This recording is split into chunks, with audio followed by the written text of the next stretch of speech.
With the Predator Badlands movie finally out, it's the perfect time to release a multimedia tie-in. And by that, I mean a week late.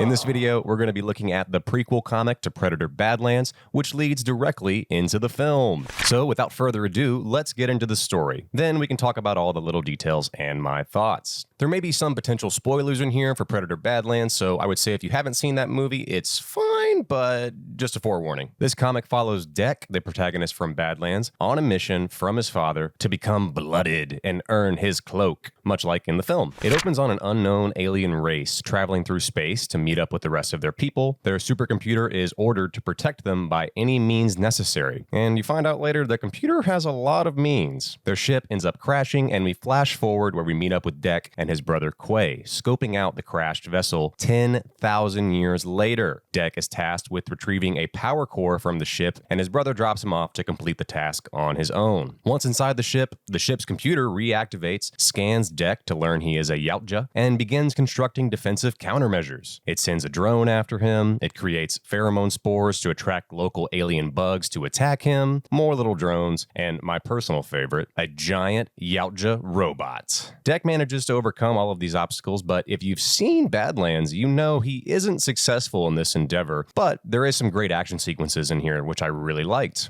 Ironically, towards the end, after defeating the ship's computer, it decides the only way to deal with Deck to ensure he doesn't complete his mission is to self-destruct, which I thought was funny. The comic concludes with Deck facing his father after his failed mission and getting a pretty stern talking to. But now it seems Deck is as motivated as ever to prove himself to his father, which leads directly into the movie.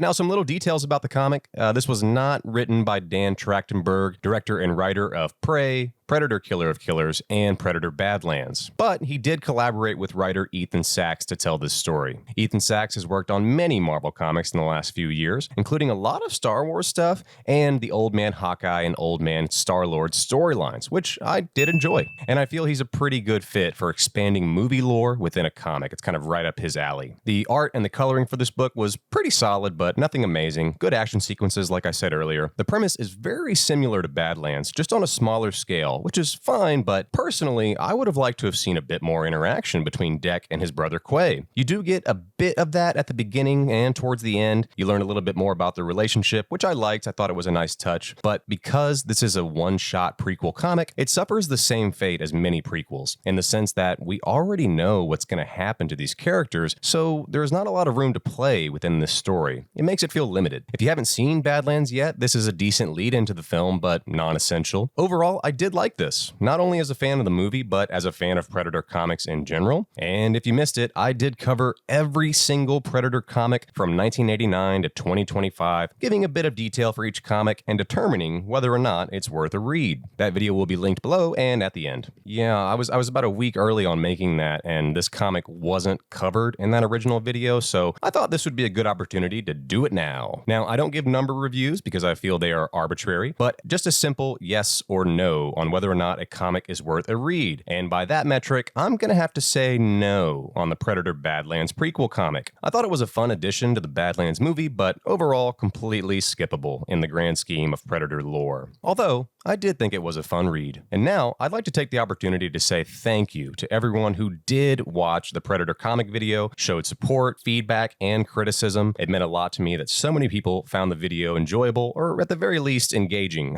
on some level. So big thank you, even if you didn't subscribe. But hey, now is the perfect opportunity, and just in time. Before the end of the year, we are planning to release retrospectives on every Alien comic ever made, and every Avatar comic ever made. The blue people, not the guy with the blue arrow on his head. And yes, I see your comments. I know you guys want the I read every Alien vs. Predator crossover comic video. So tell you what, when this channel hits 1,000 subscribers, you bet your ass I'm making that video. So stay tuned. Thanks for watching, and goodbye.